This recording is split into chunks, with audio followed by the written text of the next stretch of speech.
Habang hinihintay nga po ng Golden State Warriors na mag-workout at makipag-meeting sa kanila, si Dwight Howard ay kumuha muna nga sila ngayon ng bagong big man. Yan naman ang ating unang kikilalanin na susundan ko na rin ng naging pangako ni Terrence Romeo sa Gilas, Pilipinas, at ang balitang meron nga pong sikat na skills coach sa ibang bansa ang nakapansin sa ating kababayan na si Renz Abando. Kaya mga idol, tara, halina't umpisahan na natin to.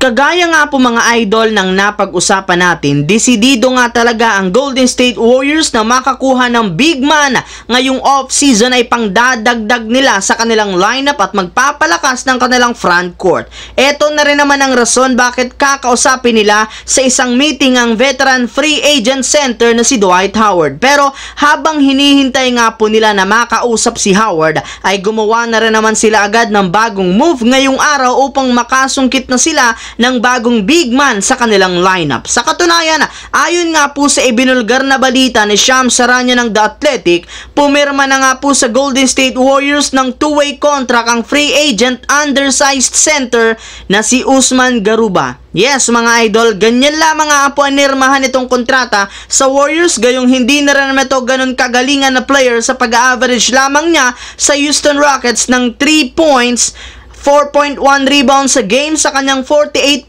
shooting.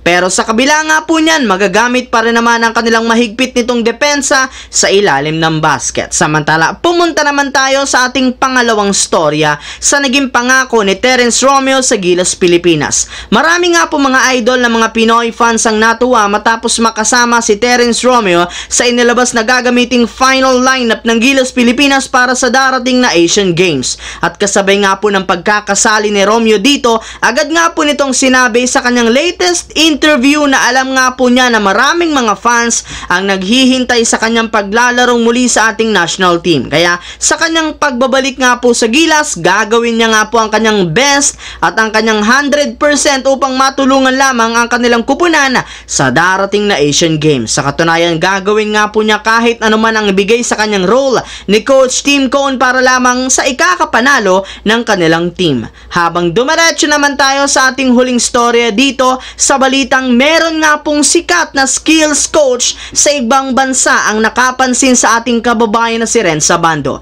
Napag-usapan nga po natin mga idol na marami nga pong namangha sa naging performance ni Renz Abando sa Gilas, Pilipinas sa World Cup. At isa na nga po sa mga pinuri nila kay Abando ay ang depensa nito at ang taas ng kanyang talon. Ika nga'y para nga daw pong merong spring ang paa nito sa tuwing naglalaro siya. May isa pa nga pong sikat na American-Dominican skills coach ang nakapansin at humanga talaga sa ipinakitang laro at highlights ng ating kababayan na si Renz Abando. Sa katunayan, minention pa nga nito si LeBron James at ang mismong kupunan ng Los Angeles Lakers sa kanyang ginawang comment sa highlights ni Abando. Ika nga nito, kailangan nga po ng Lakers na kunin si Abando sa syempre ang ating kababayan, gayong malaki nga po ang maitutulong nito sa kanila. Yes mga idol, ganyan nga kasikat ngayon ang isang Renz Abando matapos lamang ang kanyang paglalaro sa FIBA World Cup.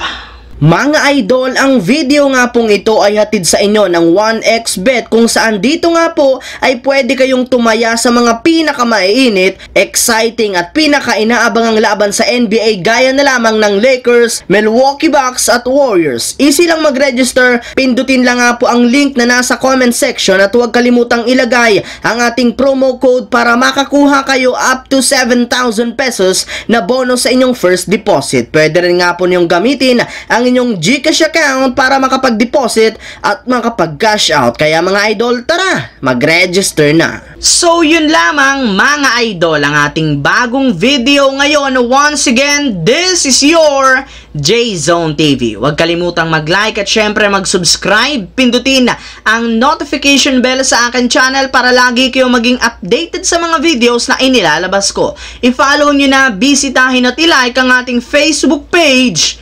J-Zone TV. Thanks for watching mga idol. Hopefully, nag-enjoy kayo ngayon.